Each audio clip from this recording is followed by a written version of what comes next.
Om Shanti. My name is Sister Sharona, and I'm currently on service in Israel. And really, my great pleasure to be able to sit tonight with Sister Jayanti and share you with her and share her with you, because I have always seen Sister Jayanti as a very, very great soul. And I think that those of you who know her feel the same. One example of this greatness, I think, Sister Jayanti, you just arrived in India this morning? And direct from that arrival, she's here on stage, giving, sharing of herself, serving. So should we give an ecstatic round of applause?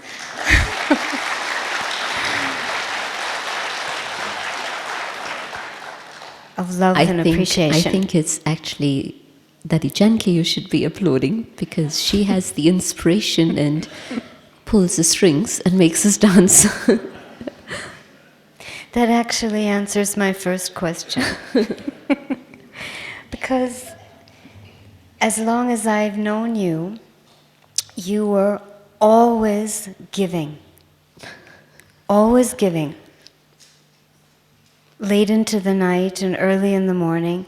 I can remember even when I was in the United States on service, and you needed us to be calling at what was your time, something like 3:30 in the morning, because that was the only way it could work out.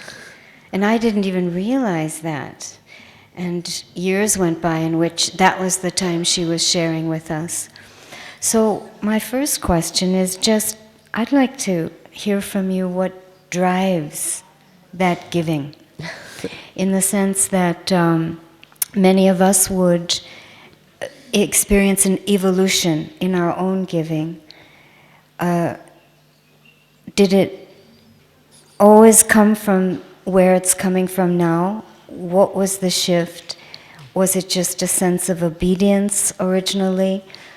Is it your love for God? Your love for Daddy? Your love for us? What's been the journey? We have to finish at 7. Is that right? No. 7:15. Okay, well, firstly, I'd just like to say that it's beautiful seeing this gathering here, because when I left Madhuban exactly a week ago, it was just a handful of Baba's children and a couple of hundred guests who were here. And in this week now I was hearing the news on the phone from Daddy that every day it's hundreds and hundreds coming. But it's really beautiful to see this whole gathering. And it's a very auspicious day to be back. It's the New Year. And so, Sal Mubarak. Happy New Year.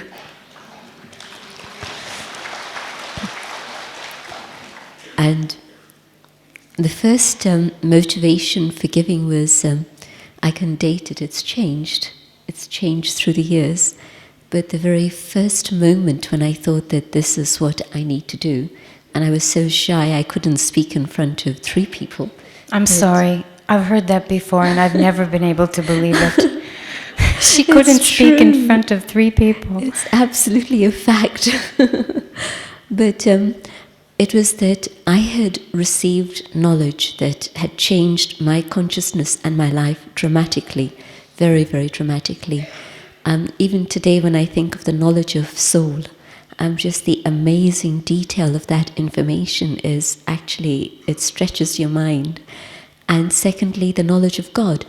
And I didn't know these things. And so when I discovered these things, I thought of all my friends who were I was in India, my friends were in London, and I thought they need to hear this. And so I decided I needed to have training to be able to share these things. So that was the first motivation. And then very quickly, Baba insisted that I start speaking because there was no other English-speaking sister around and available. So Drama pushed me into that role. And then Baba became Avyakt. And I was in the sense that I knew that I absolutely, in a sense, at the not even 11th hour, but like 11.5 hours. Just literally just before Sakar Baba disappeared. And then the motivation was, the souls who are coming now don't know Baba. And yes, I understand that it's possible to know Baba on an avyakt level, but again, the sustenance that I'd had directly from Baba, now I had to give a return for that. And so that was very powerful. And that's what brought me to London. And London was my time of not giving, between 1969 through to 1971, 72. Even after the centre started in such an active role, it was more incognito. But that was a time of filling and tapasya. And then 74, Daddy came to London and pulled me along with her, dragged me. She dragged me along with her. And from then on, I've just been aware that, again, the sustenance that I've had, and especially the early days when she was discovering the West, she was understanding Western psychology, she was understanding the culture. It was such an amazing training, and like being a fly on the wall and understanding how she dealt with things, and just as a translator. And so it was the most incredible training. And so today, that very, very powerful motivation still, I've had so much, and so how can I ever say no? I have to be able to give. Can I ask you something personal? Well, it's all personal, isn't it? See, because I am very deeply touched by that reason.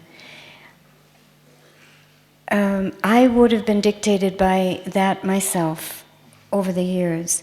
But I know that in my journey there was sometimes a little bit of a struggle where my head said that, but I was tired.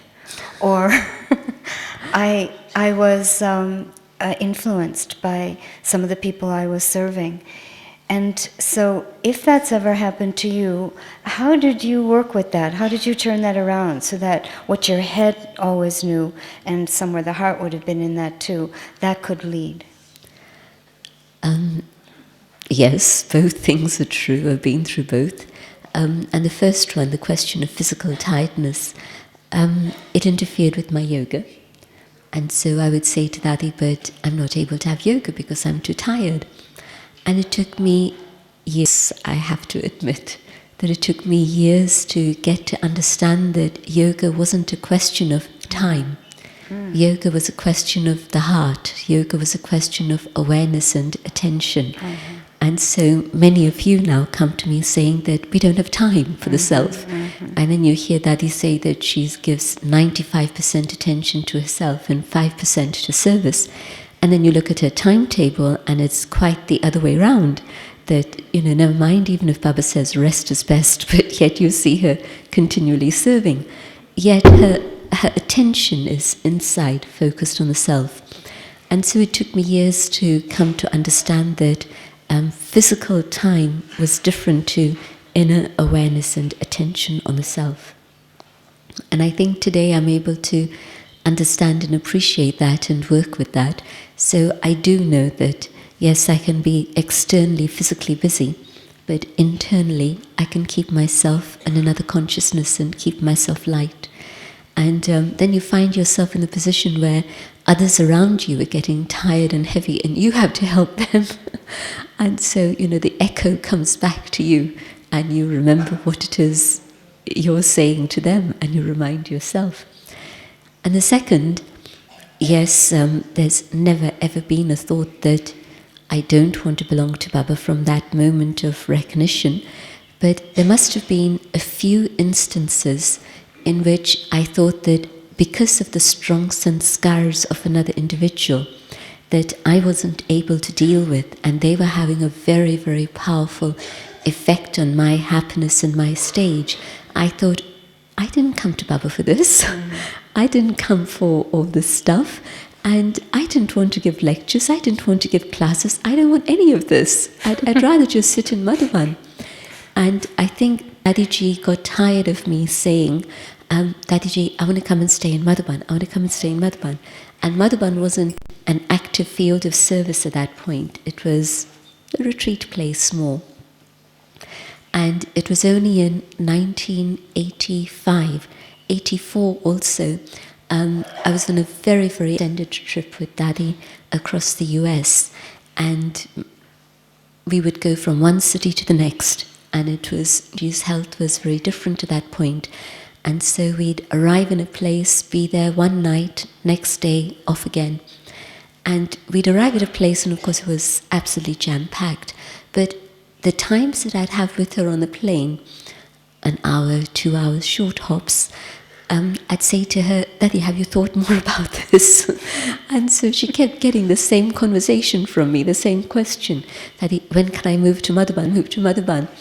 And she just kept smiling. Her patience is infinite. But she kept saying, no, it's not possible. But I hate to admit this, but it was penetrating, even though it was Dadiji saying this.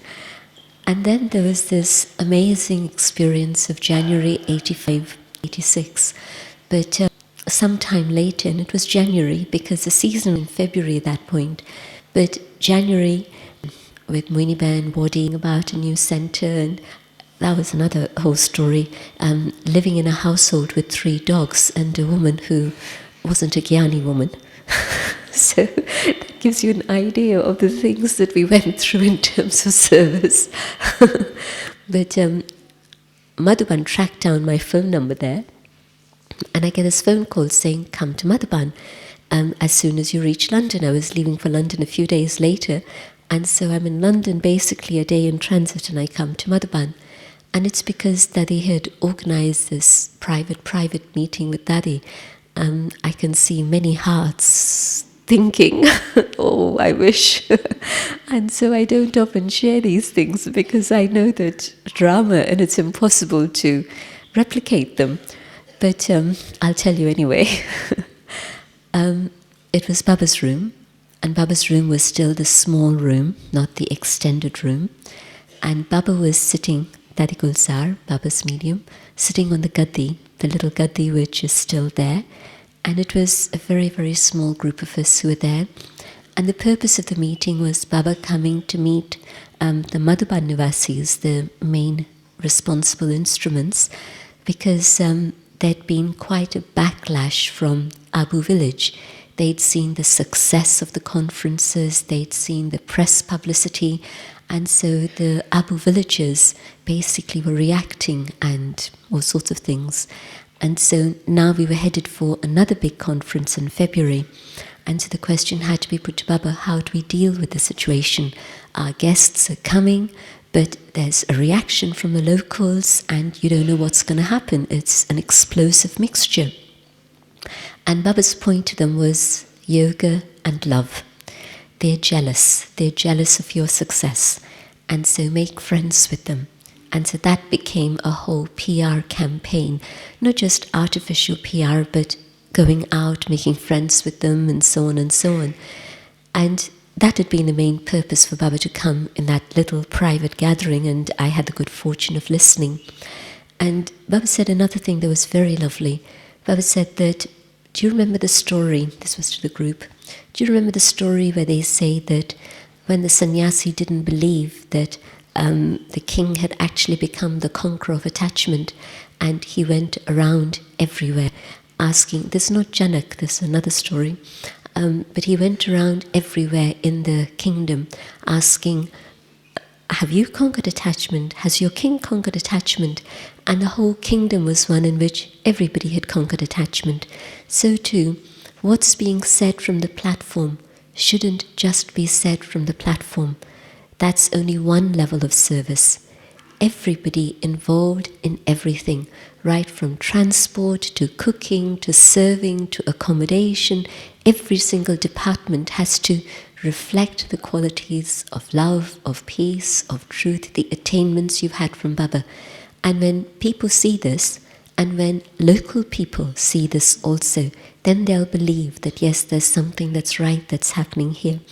And so today when I see the model of Madhuban in many countries everywhere, where there's so much work, physical work that happens, I remember that it's through all those different 42 departments, whichever it may be, whether it's the plumber or the electrician or the painter, everybody has to reflect those qualities.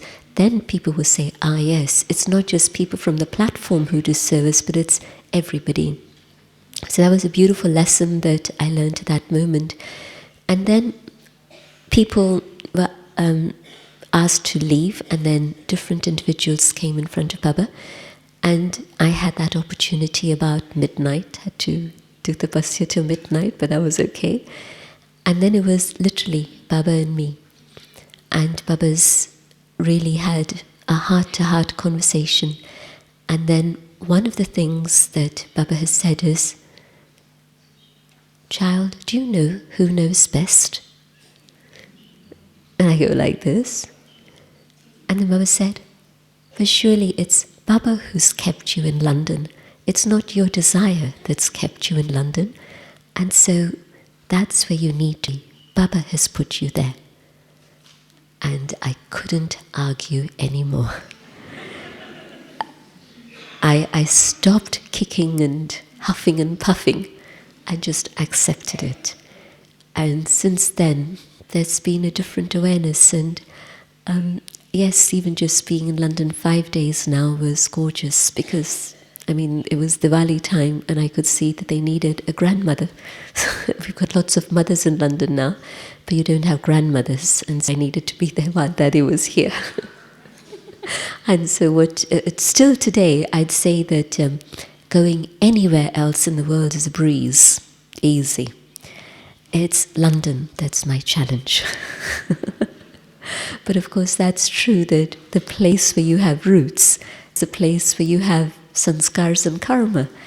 And that's where you have to sort out your sanskar karma. It's not by a shift of venue, but it's by being there and knowing that Baba has put you there. I think that's the shift that has to happen, knowing that Baba has put you there.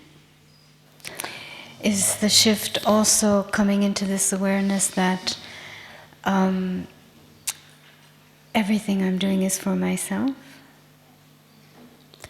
A little bit, in the sense that I've always been very aware that my stage, my consciousness, service is really for my fortune. It's my fortune. I'm not doing anyone else a favor. If I were to move out of the scene, the gap would be filled very quickly. Others could create their fortune, no problem. No problem for Baba or Daddy or London or anywhere else. But yes, I'm doing it for myself. And really a very deep realization just yesterday. You will say nothing new, but when you've thought about something and then finally something really touches you very deeply, somehow I got my Hindu calendar dates mixed up. I don't know my Hindu calendar very well, so I thought it was New Year yesterday. And then suddenly everybody tells me New Year is today, which is fine. I've had 2 New Year days. But I thought it was yesterday. So I was thinking of, well, what's new? And so that whole question of the whole subject of accounts, and of course every time you pick up Baba's Murli, it's right for the moment. But the subject in which Baba said, talking to instruments in particular, you come to Baba, you're fortunate. You become 100 times fortunate. You become 1,000,000 times fortunate, multi-million times fortunate, multi, and so Baba went on. And so my thought had been, well, if through the last year there have been mistakes, and I don't know about you, but I know that's true for myself, how do I look at those mistakes and still say that, is it possible for me to experience multi-million times fortune? And the way I can do that is, if I can look back and I can see that that situation and that person has taught me something. And again, in a general way, we'll all agree with that. But I was looking at it a little bit deeper, in the sense that anger, for example, how often have I thought, let me put it back to myself, that I've dealt with it. I really understood the genesis of this, the roots of it. I'm going to deal with it. And Baba's given me such fortune. There's really no reason for that to come up at all. And then yet something will trigger a reaction. Maybe not anger in the way that it was 10 years ago, but still there'll be a reaction that isn't the stable, calm peace that Baba wants me to have. And the realization that here's this individual and here's the situation, and if it wasn't for them, I wouldn't have been able to recognize that there's another layer that I still have to address.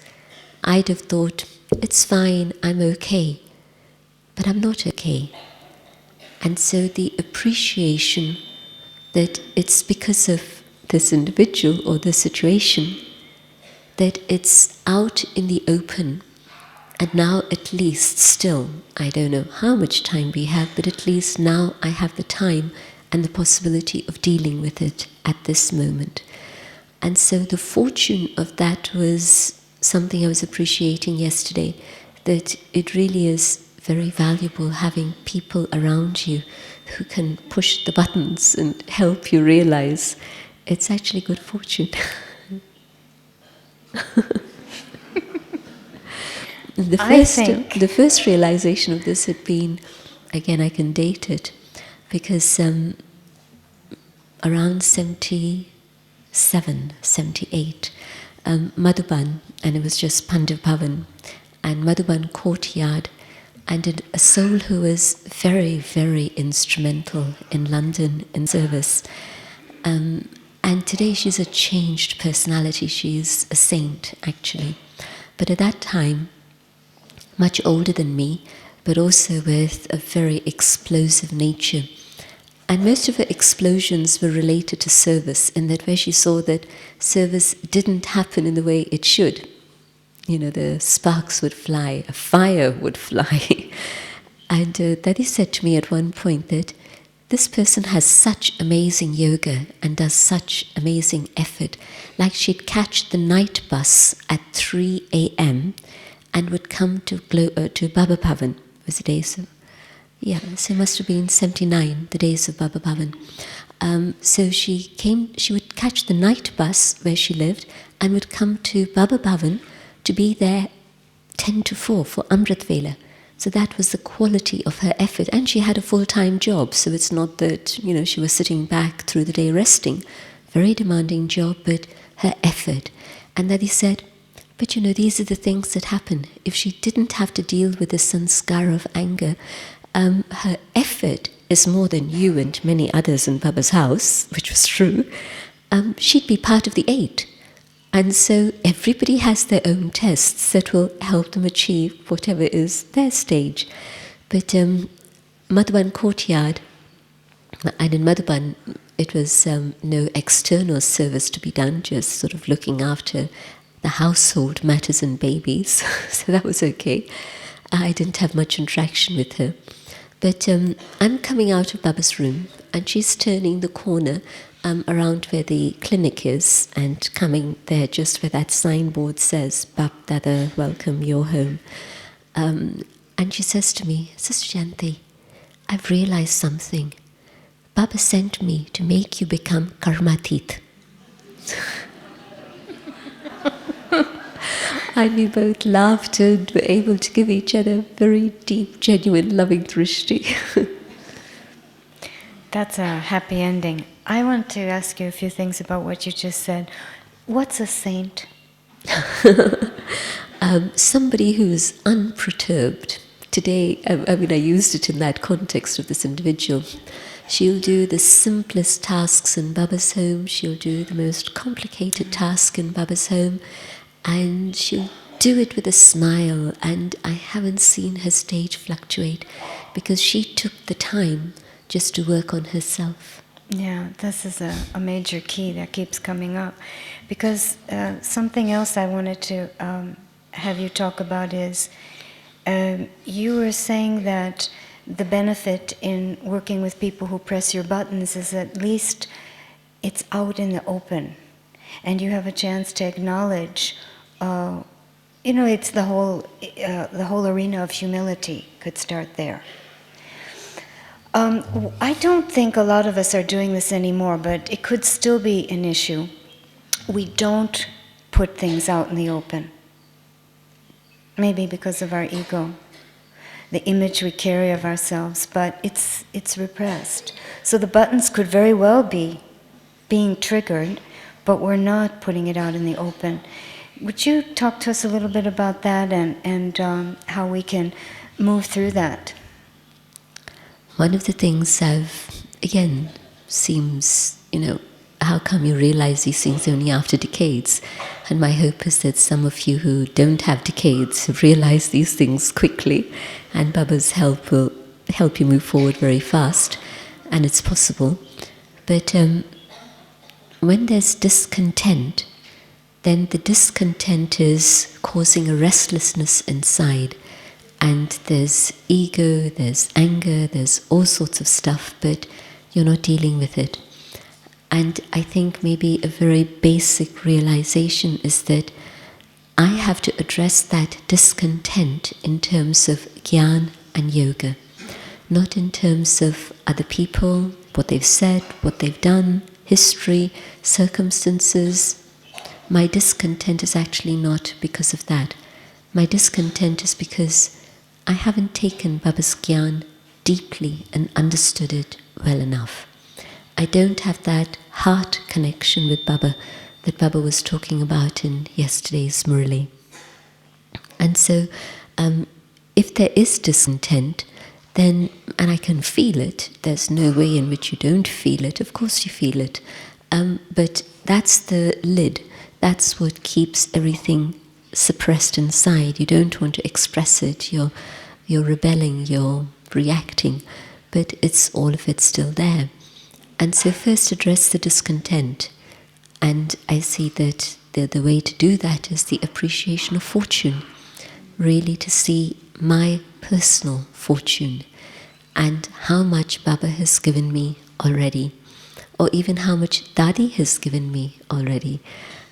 Souls who come today, how much time are they going to ever get with Dadi?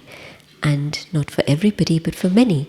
We've had huge amounts of opportunity, whether it's through classes or small groups or conversations, whatever.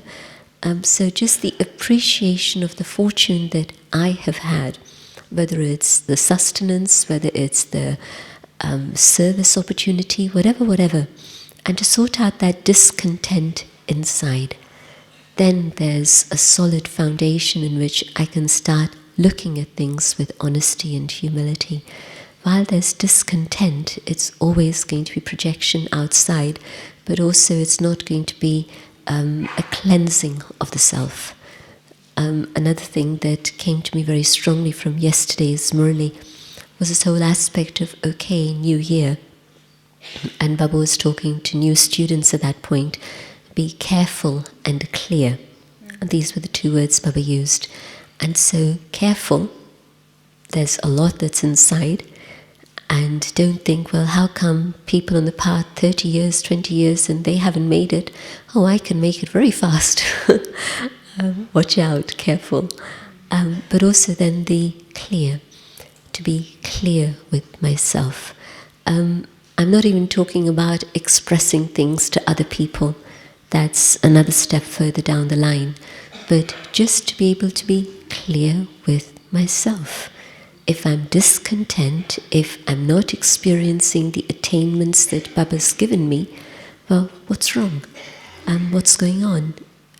It's like really back to the stage of agyan, without gyan.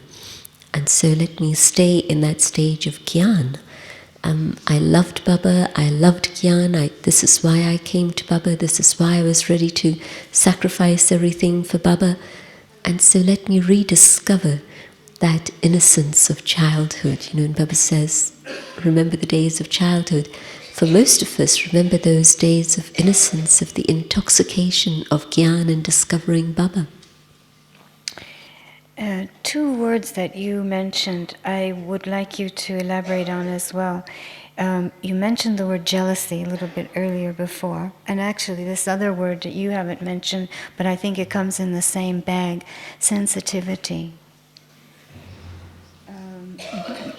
Part of our homework for this year was to finish all traces of anger, and he identified jealousy as the subtle trace, one of the subtle traces. So if you could talk to us a little bit about how we work best with jealousy, because I think it would be interesting also to hear what are the subtle signs of jealousy. Like, we might not even realize that we're operating from jealousy because it could be so subtle. And sensitivity keeps the heart so fragile that we're backing off and repressing unnecessarily often.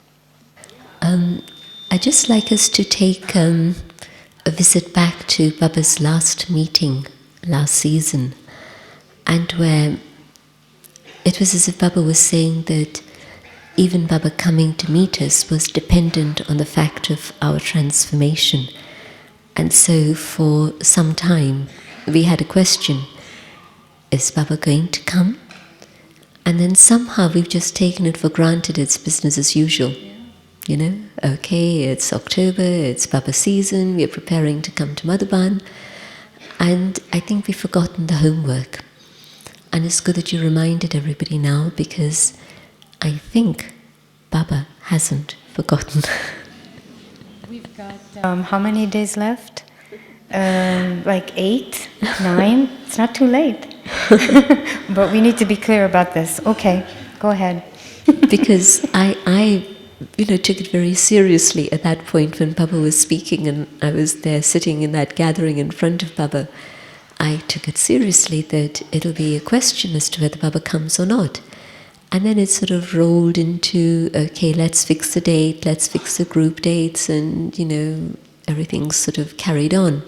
Actually, Sister Jayanti, if I recall correctly, he was actually saying that those of us who did not undergo this transformation would not be allowed to come. That he too. would come.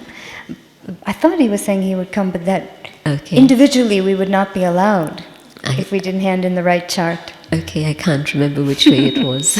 This is worse. But certainly around August time, a few people were asking Daddy, both by emails as well as personally, I know that my track record hasn't been accurate, can I come? Yeah. And by then of course the dates and things were fixed, and then Daddy would say, as you would expect, at this point, how long she can carry on saying that, I don't know. Okay, if you realize and you're willing to change, Baba's the ocean of mercy, okay, come. I don't think she said to anybody, don't come. So that was it. But I'm seeing that, yes, it is a factor that we haven't given it that serious attention. And I know it's a little bit that story of crying wolf. The little boy cried wolf, and then when the wolf actually did come, nobody believed him. So Baba's been giving us these deadlines, and things carry on.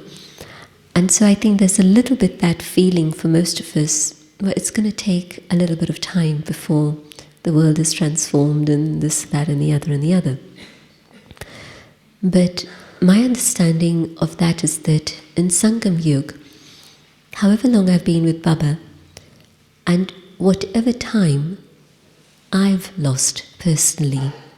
Now this was from Dadi Gulzar's message about Dadiji, that the moments of Sangam Yuga, the greatest treasure of Sangam Yuga, Lakshmi, the treasures that they remember, but the treasure that they don't know about that we have is a treasure of time. Every moment of Sangam Yuga so precious. And so my sense today is that whatever time has gone by in which I didn't make that intense effort, it's not going to come back. Which doesn't mean that the door is shut. I don't say that. But definitely time has gone by, which is why I'm trying to put a positive approach on the whole subject. Okay, even if that's what's happened, let me see the fortune of having been able to learn my lessons. and if truly I've learned my lessons, okay, it isn't time lost. But I don't want more time to go by now, because I see that I have no guarantee about myself. Last year, when for 6 months basically my body was out of action, but it also meant that the soul was also out of action. It wasn't just body out of action. There was a big impact on soul in many different ways. I could not have imagined a month earlier to that my body could ever go through that, because, I'm the one who's able to manage everything. That had been my reputation. Younger than me, older than me, I've seen them go through all sorts of horrendous illnesses, and I just haven't. And yet it happened to me. And so I don't know when anything's going to come as an obstacle that's going to prevent me from making effort. And the other thing is that I am seeing that, okay, Daddy Janki's 90, Daddy Kumarka's 86, and my deep, deep feeling is that Baba's going to keep them with us till the end of the Kalpa for many different reasons. So for me, there is the question of time. And so how much more leeway am I going to give myself? Or am I going to apply myself very deeply now to do the inner work that I need to do? And so jealousy, one of the things that hit me very strongly was when some years ago, Daddy Janki said that the root cause of jealousy is laziness.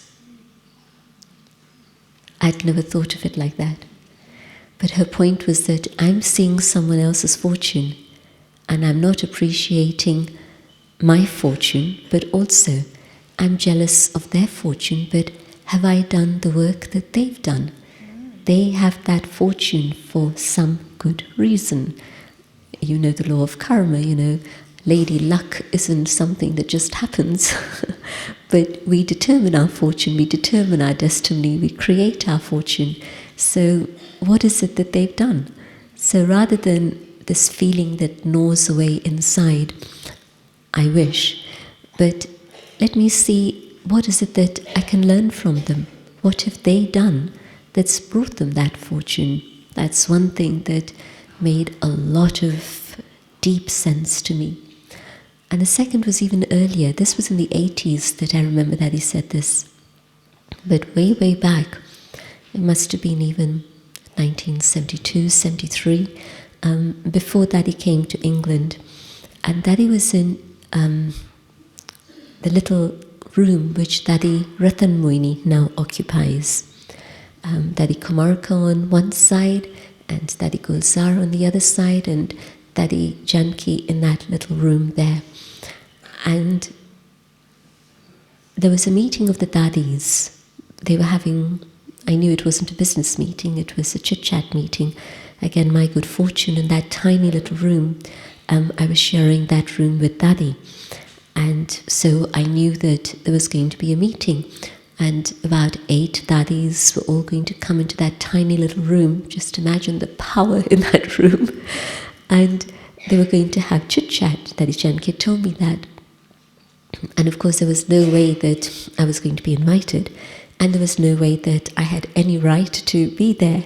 But oh, my heart was there. I was doing other things outside, whatever were my duties, because I was in Madhuban for an extended time, living in Madhuban. And so I was doing whatever duties I'd been allocated, but I knew that they were having this meeting, and my heart was absolutely there. I wished. And afterwards, in the afternoon, Daddy said to me, well, you wanted to be there, didn't you? And my face was a giveaway. And I think I was nearly in tears at that point. And she said, always remember that your fortune will always come to you. You will never be denied whatever is your right. Your fortune will always come to you.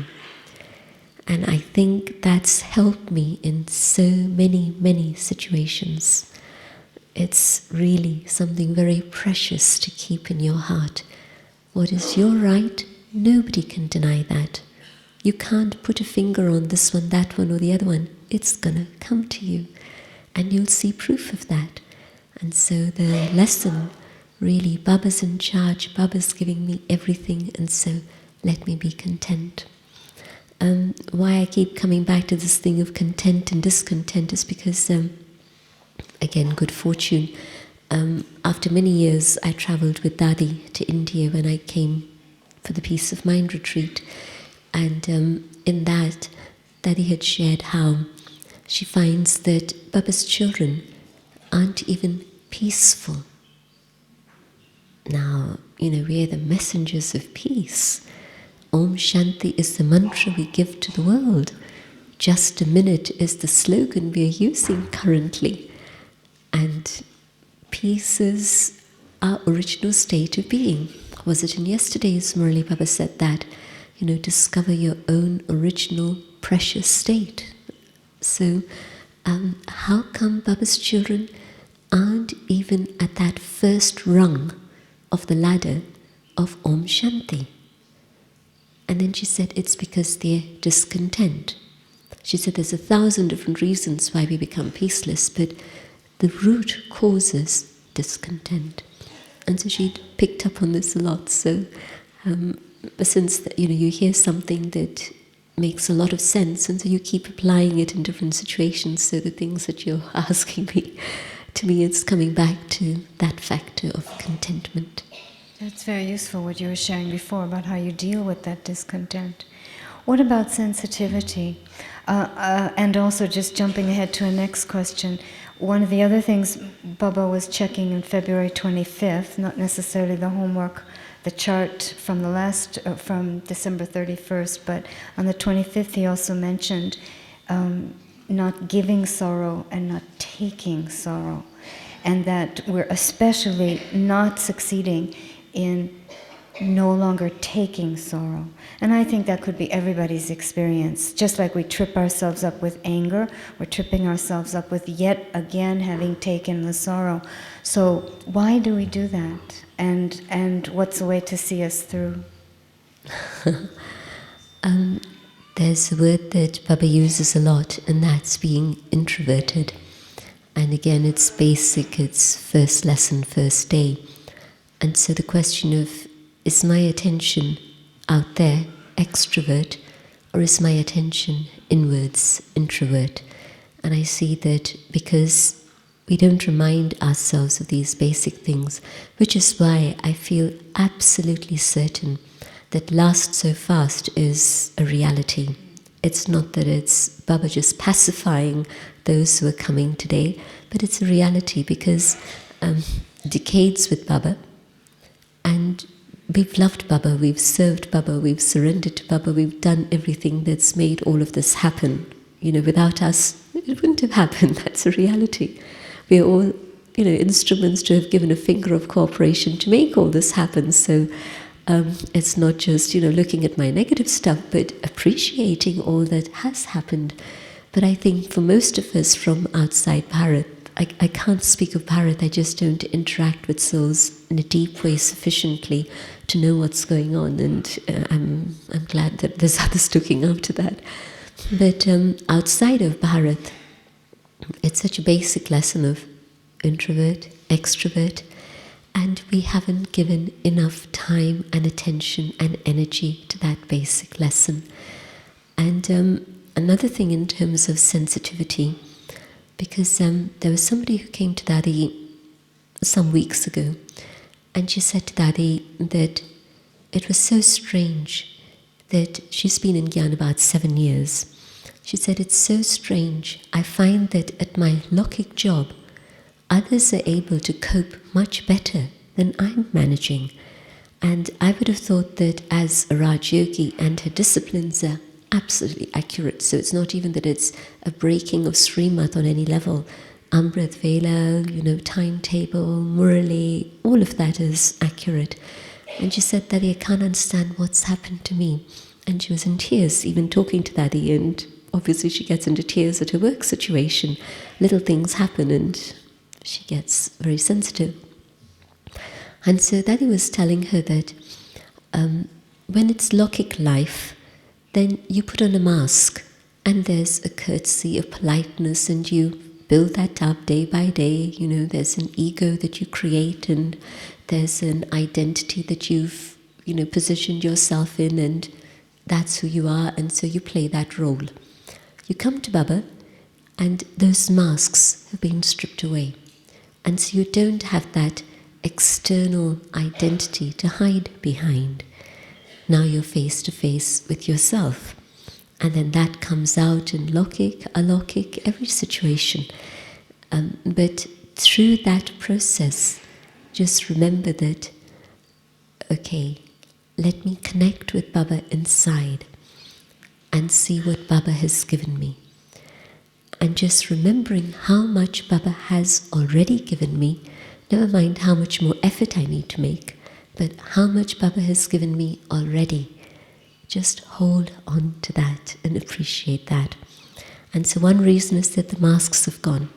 The second reason is that others, Lokik, are not in the business of settling karma. They are still in the business of adding. And so it's okay, a bit more added, and it carries on. But Baba's children are very much in the business of settling karma. And so things come up and they're very raw, they touch us very deeply, and so they pull us apart. And it's the process of sanskaras and karma being sorted out. And so to know that everybody's going through that, and so let me not put a finger out there again and say, why did they say this, why did they do this? They're going through the same process that I am. And so the expectation that we have from others is a very high one. That person was talking about Lokik situations, but especially in Brahman situations, we have a very high expectation that the other should be right. Doesn't matter whether I'm right, I'm expecting the other person to be right. So it all comes back down to this real work of turning the focus inwards and seeing my own self again and again and again. In the time that we have remaining, I'd like to just switch it to one other arena, and that is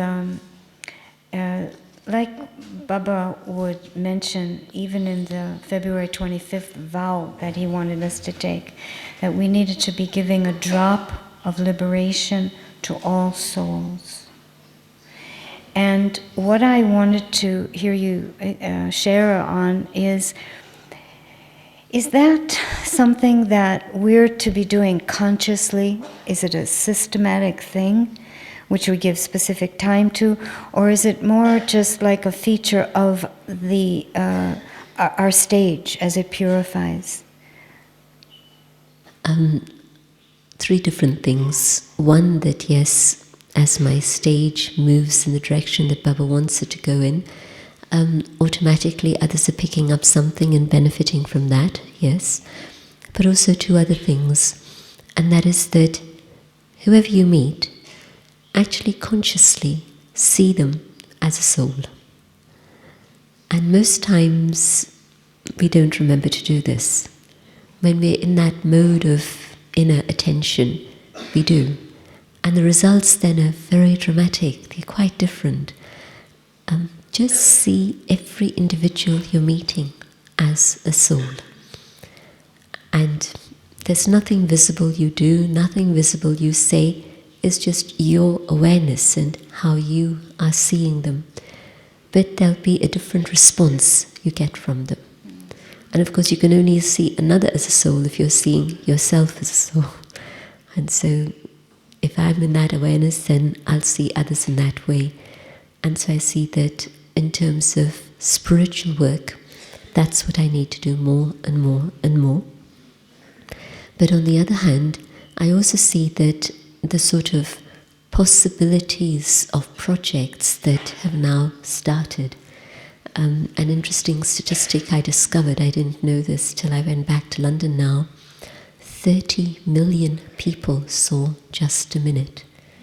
Whether it was through the broadcast by Sanskar television, India and some other countries, whether it was webcast, and every person who's a Brahmin I meet in India tells me they saw that. Now, non-Brahmins, I don't know, because I haven't met that many, but certainly I'm meeting the Brahmin family here and there and wherever, just in my travels, and they all tell me that they saw the program. And so it became a vehicle that somehow captured the attention of media. I mean, I did, I think, 25 radio broadcasts in the space of 2 weeks. I was juggling, trying to keep up with, I'd forget, am I talking to Trinidad or am I talking to Africa? And somebody had to, write it all down for me to make sure I'd mention the right country. And even then I slipped up once and I said Trinidad instead of Jamaica. But anyway, the point that it just somehow seems to be a project that Baba's given that's sparking interest. We did not imagine in February, when things were beginning to gel, that it would happen like that. But 30 million with one event, well, that's, I think, giving people a taste of peace, because that's what they remember. They remember Robin Gibb's song. They remember also the minutes of the silence. And so I see that Baba's creating vehicles for us through the media. You must have Karuna Bhai come and talk to you about the statistics of what happens here in Bharat. But I think we have many hours of programming each day that go out all over India on different channels. Some days it's 3 hours, somewhere else it's half an hour. I've forgotten detail. But it's many hours of programming that's going out. And so these are the drops of peace, the drops of liberation that people come to know about. And again, I meet many people who say, I saw this, I heard this. Are you the same organization? And then they'll say, yes, I must follow it up. But they're Mukti souls, so maybe they will follow it up, maybe they won't. But it's okay. It's serving the whole tree. Just taking it one step further and watching the clock. By the way, how much time do we have? Mira is somewhere. We should finish at 7:15, so there's a little bit of time for yoga. Okay. But taking it one step further, because this enters the whole realm of service through the mind. And I have understood on several occasions, especially through Bhog messages, Baba has been indicating to us that one way that we can be there for Dadiji is to share good wishes and pure feelings, give good wishes and pure feelings. And I realize that I'm not sure that I know how to do that. And it means so much to all of us that we would be able to give some kind of return for all that Dadiji has given us. So could you talk to us a little bit about that and help us confirm that we are really contributing? Okay, I'm going to say something that probably many are going to challenge. It's okay, I don't mind. But I think that Dadiji's current situation, I mean, I saw Dadiji for a day when I went on my way to London last week. So I was there half a day, not a day, I was there for half a day, but I saw her for several hours.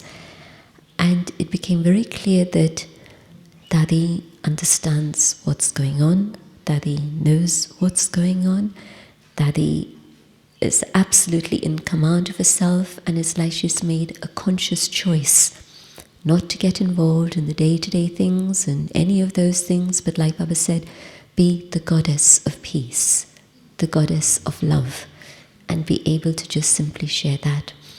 And so my hope is that I saw a recovery happening. And so I think that that's going to continue, but I don't think that is going to go back to the same role that she played 3 years ago. I think she's consciously chosen to play a different role. And I ask myself, well, when I have yoga, am I supposed to be remembering Dadiji? And okay, so Baba uses the word nimit. On one level, on a superficial level, we'll say, okay, let's have special yoga. But Daddy doesn't need my yoga. That is with Baba. There's nothing else except Baba. Like you heard the message, the love with which Baba massaged her forehead, her head, you heard all that. So I see that it's a stimulus in the drama to make me have more yoga than I would normally, to be able to clean out my heart, my mind, so that then really I have a mind that's qualified to serve. There's a very interesting discussion we had for the Call of Time dialogue, maybe about 4 years ago. And a guest who actually came now for heart-to-heart conversation with Daddy Jayanti for her celebrations in September in Oxford, Alfredo Sefer Yunus. He was at that time a senior vice president of the World Bank. So he was co-facilitating with me, and the topic was going to be Mansa Seva. And this group of high-powered individuals decided that they didn't want the translation into service through the mind or service of the mind, because it would split the subject into those two camps. Which one is it? But they wanted to keep Mansa Seva. And so we kept that word, that term. And the first question he raised within the first half hour of the dialogue was, Daddy, tell me, what does it mean to be qualified, to be able to do Mansa Seva? Just as in any other work, you need training and preparation and qualifications. And so what is it to have a mind that's qualified to serve? Now, you've heard enough murlis and enough classes to know what Daddy's answers would have been. But it was essentially this whole thing about cleaning, cleansing. And so Dadiji in her present situation is a reminder to us, extra yoga, extra cleansing, and yes, out of my love for Daddy, I want to give that return in terms of transforming myself. But it's not a need that she has, it's a need that I have. I think that's beautiful. Really, that resolves months of kind of wandering for me, because it didn't add up. Just exactly as you're saying, how could anything I do be of help to a Dadi, especially Dadi Kumaka? So that's immensely helpful. Maybe just to finish up with the minute we have left, is there any advice you would like to give us? Because you were mentioning grandmother before, and that's really funny. I never realized that you could be called grandmother by several generations of us, actually. She was kind of my mommy, actually, and there have been many that have come after me. So you've watched us, and you know us. And so even just from today or your last journeys and while you've had moments of reflection, is there any particular thing you're noticing that we're not noticing and maybe we should be, and you would like to point out that no one else could really point out? I don't know that no one else could point out, because Daddy is incredibly honest. Yes. She doesn't keep anything back. And it's something that I think you all know about, but maybe it's again a reminder for what we need to do in terms of inner preparation before Baba and a start of the new year. And it's really to forget about role consciousness. We get so stuck in the Brahmin family. Outside they're stuck, that's understandable. The nameplate outside the door gets changed and their world falls apart. So we know about that. But in terms of the Brahmin family also, and it's actually a manifestation of ego. And we've spoken about discontent and jealousy as being deep things, but of course the deepest thing is ego. And I don't think there is a single soul who is free from it except the Dadis. And I have seen that the dadis are completely free from ego, all of the dadis. But for all of us, I think that going deeper and deeper, and earlier we were talking about sensitivity.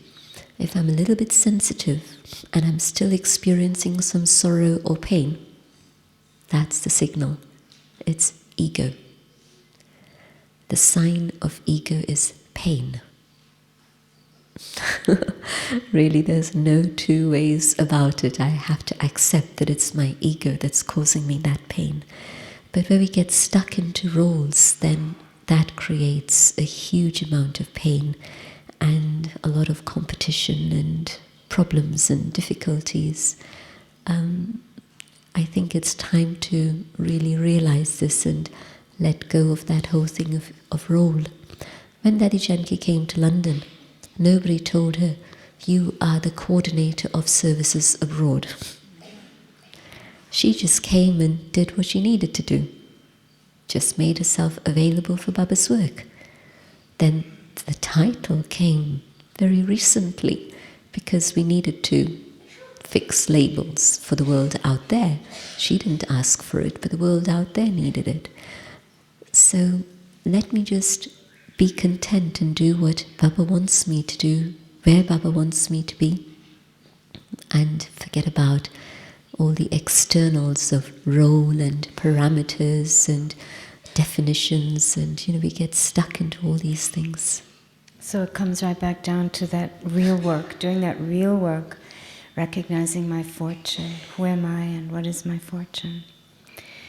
Just to move into that awareness.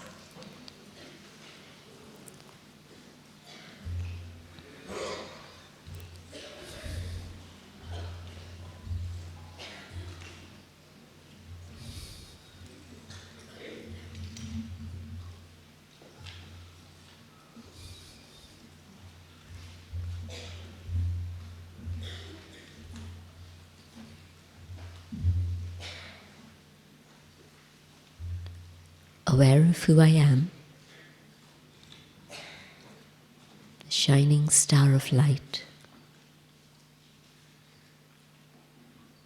with one thought: I fly to Baba.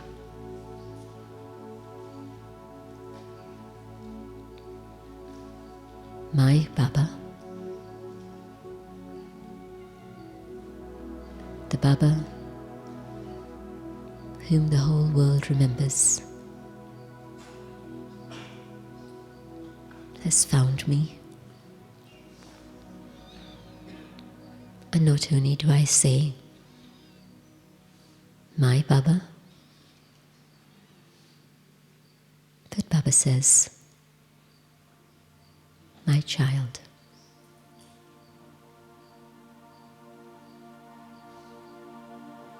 And in this awareness, I find myself surrounded by the ocean of love, the ocean of light.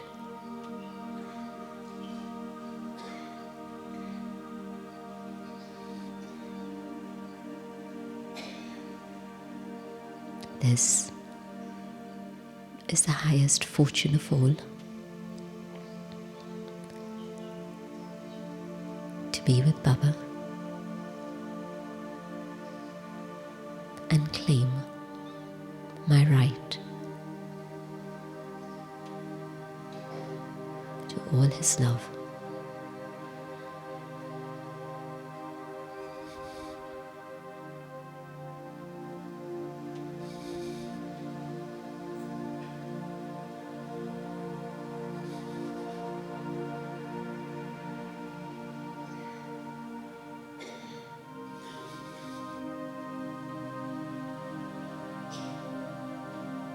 The love that's able to fill me,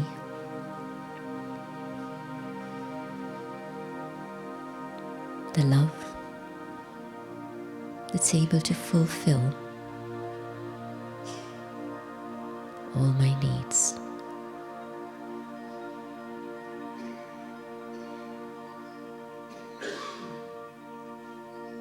I absorb this love and light within myself.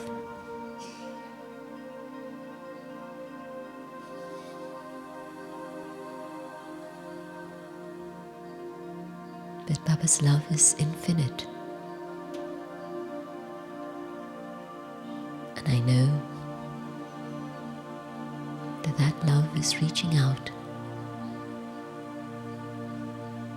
to every corner of the world.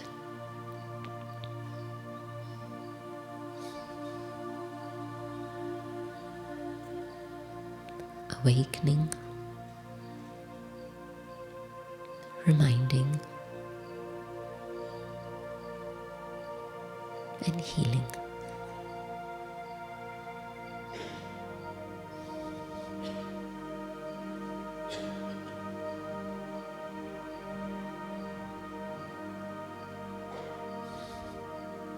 Baba's love is the love of the mother, accepting me totally.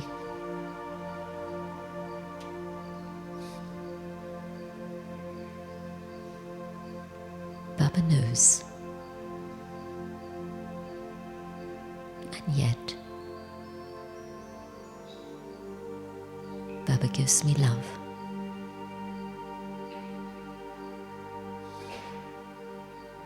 And it's this love that gives me hope and courage to move ahead, to take a quantum leap.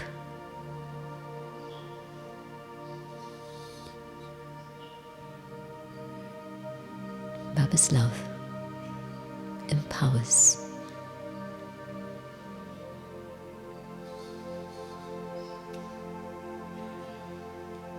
Baba's love reminds me of who I truly am.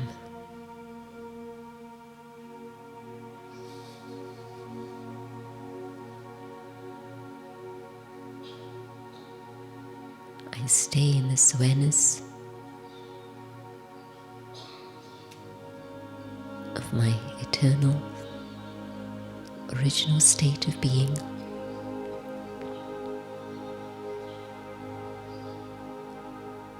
Connected with the one I belong to.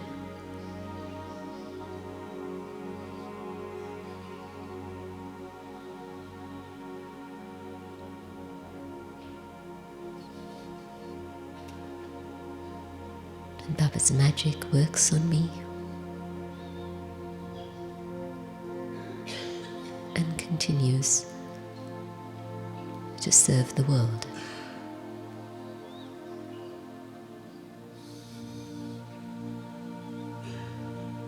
I hold this awareness and this experience.